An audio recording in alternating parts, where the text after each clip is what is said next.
La nouvelle génération de drones ukrainiens, la Russie semble en difficulté. À cela s'ajoute l'épuisement de ses stocks de missiles antiaériens, d'autant que plus de 40% des capacités d'exportation de la Russie ont été mises hors d'usage par les frappes ukrainiennes. Et on se demande pourquoi la Russie n'avance plus. Je vous présente mes invités. Mickaël Vallet, bonsoir, bienvenue. Vous êtes sénateur socialiste de la Charente-Maritime et membre de la Commission des Affaires étrangères, de la Défense et des Forces armées. Marie Gégaud, bonsoir, bienvenue, journaliste spécialiste de la Russie au quotidien Le Monde et ancienne correspondante à Moscou. Vera Grantseva, bonsoir, bienvenue. Heureux de vous retrouver sur ce plateau. Vous êtes enseignante à Sciences Po Paris et spécialiste de la Russie. Et Jonathan Boucher-Petersen est resté à mes côtés, éditorialiste politique à Libération et pour Sens Public. Je vais vous poser une question très générale, Mickaël Vallet. Est-ce que vous êtes encore surpris par la capacité de résistance ukrainienne ?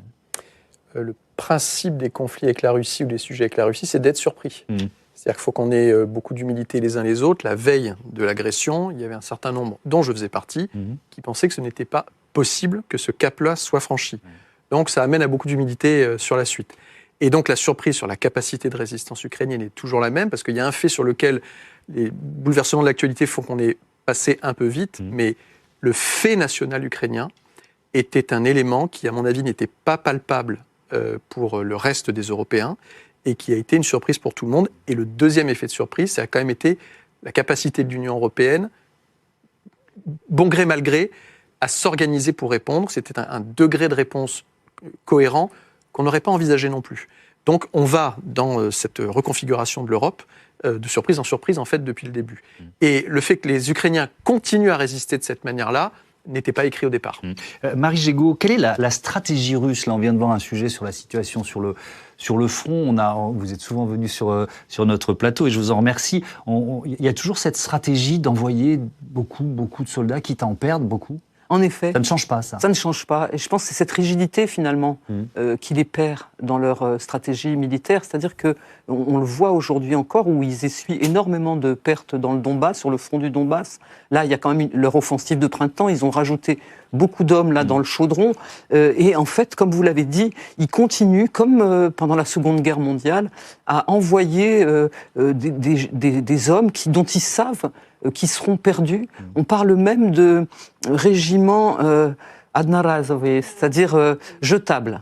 C'est-à-dire qu'on fait un groupe avec des gens jetables. C'est-à-dire qu'on sait qu'ils vont être... On sait qu'ils vont mourir. Ils vont mourir tout de suite. On va les envoyer et ils vont mourir. Mais on espère qu'un, deux arriveront peut-être à faire le chemin.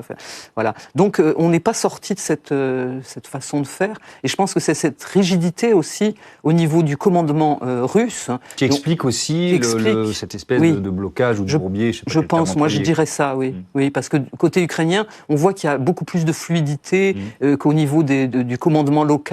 Ils peuvent s'organiser, ils ne sont pas obligés d'appeler le chef à Kiev pour avoir l'aval. Donc voilà, ils sont beaucoup plus dans l'innovation, beaucoup plus malins. C'est peut-être plus facile parce qu'ils sont en défensif, alors que les Russes sont dans l'offensive. Et là, c'est compliqué. Mais en effet, ils traînent les pieds sur le point de vue de la tactique. Et la société russe, Vera Grantseva, est-ce qu'elle est informée ou pas du tout de cette situation de blocage, de ce bourbier, et comment elle accepte ces milliers de morts ? Pendant très longtemps, la société russe vivait un peu dans une boule où il essayait de prendre distance avec cette guerre, essayait de faire semblant que ça n'existait pas. Et évidemment, il savait que ça existait, mais il croyait que c'était une petite opération militaire spéciale. Ça va impliquer que l'armée professionnelle. D'ailleurs, je me rappelle, mes contacts russes me le disaient en 2022. Tandis que ça a dépassé très vite, en fait, tous les plans de Poutine et c'est devenu une guerre à grande échelle. Donc il y a eu d'abord une sorte de déni collectif. Exactement. C'est ce que vous décrivez. Exactement. Et ensuite, quand même, petit à petit, pour deux raisons, notamment pour les raisons économiques. Les Russes ont commencé à prendre conscience quand même que cette guerre a un impact sur leur quotidien. Donc on a vu l'économie russe petit à petit plonger quand même dans les problèmes assez graves, y inclus grâce aux sanctions qui petit à petit, avec une grande prudence, ont été mises en place. Et deuxièmement, quand même, il y a aussi le régime aussi qui se replie sur lui-même, qui commence à introduire des mesures de plus en plus autoritaires contre la société russe. Par exemple, à Moscou, pendant 2 semaines en mars, il n'y avait pas d'internet mobile en centre-ville. Donc la ville qui est si digitalisée, où tu peux commander à 3h du matin des fraises, etc. Pas d'internet, tu peux pas commander les taxis, tu peux pas aller payer même par ta carte bancaire en supermarché. Donc voilà, le chaos complet. Et que ça touche maintenant de plus en plus des villes. Saint-Pétersbourg, je connais, c'est ma ville natale. Même, c'est un peu ridicule, mais même à Kamtchatka, Et le gouverneur, parfois, coupe l'Internet en disant que c'est pour la sécurité des habitants de Kamtchadal, comme on les appelle. Donc ça devient ridicule. Mais bon, on voit que cette guerre, ça commence à aussi à amener le régime vers les pratiques les plus autoritaires qui impactent aussi le quotidien des gens. Est-ce que c'est un signe de fébrilité de Vladimir Poutine, du pouvoir russe? En fait, il y a deux hypothèses. On ne sait pas à quoi ça sert, ces restrictions sur Internet. Soit Vladimir Poutine prépare une deuxième vague de mobilisation, parce qu'il sent que sur le front, effectivement, il n'arrive plus à recruter autant qu'il voulait. Soit, et aussi, il y a une préparation, un gel de front, parce qu'il faudra aussi contenir des gens qui étaient très pro-guerre dans cette situation, et qui aussi ont perdu leurs proches, et qui vont se demander pourquoi cette guerre est arrêtée, tandis que les objectifs ne sont pas atteints.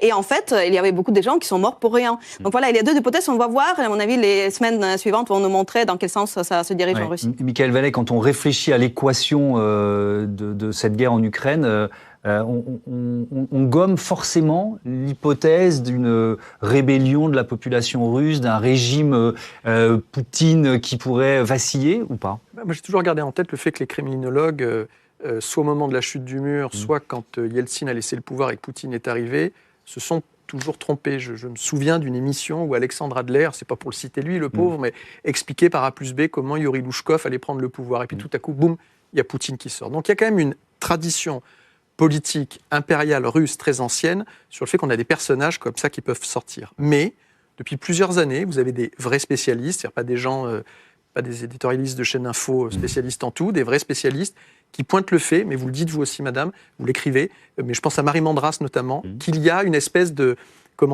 société dont l'opinion est cachée, elle est sous les radars, mais qui est opposée au pouvoir. Est-ce que ça peut suffire à faire s'effondrer les choses? Est-ce qu'il peut y avoir une cassure? Bien malin celui qui va dire ça, mais ce sont des choses qui ne se... ça se passe plutôt par des révolutions de palais habituellement, mais bon, les traditions historiques sont aussi faites pour avoir des ruptures. Personne ne peut répondre à cette question, mais pour répondre à votre question quand même, on ne peut pas mettre de côté l'idée... On ne peut pas gommer ça dans l'équation. On ne peut pas le gommer. Et l'idée du Poutine qui s'est joué plusieurs parties d'échecs en même temps, enfin on a bien vu que parce que ses hiérarques, parce que ses subordonnés ne savent plus lui dire les choses ou n'osent pas lui dire les choses, souvenez-vous de l'épisode du chef des services de renseignement qui l'a obligé à dire quelque chose et qui balbutiait devant lui. Terrorisé, vous voyez ce qui pouvait lui arriver de manière très très concrète. Tout ça n'aide pas un régime à fonctionner. Mais vous avez la même chose de l'autre côté de l'Atlantique.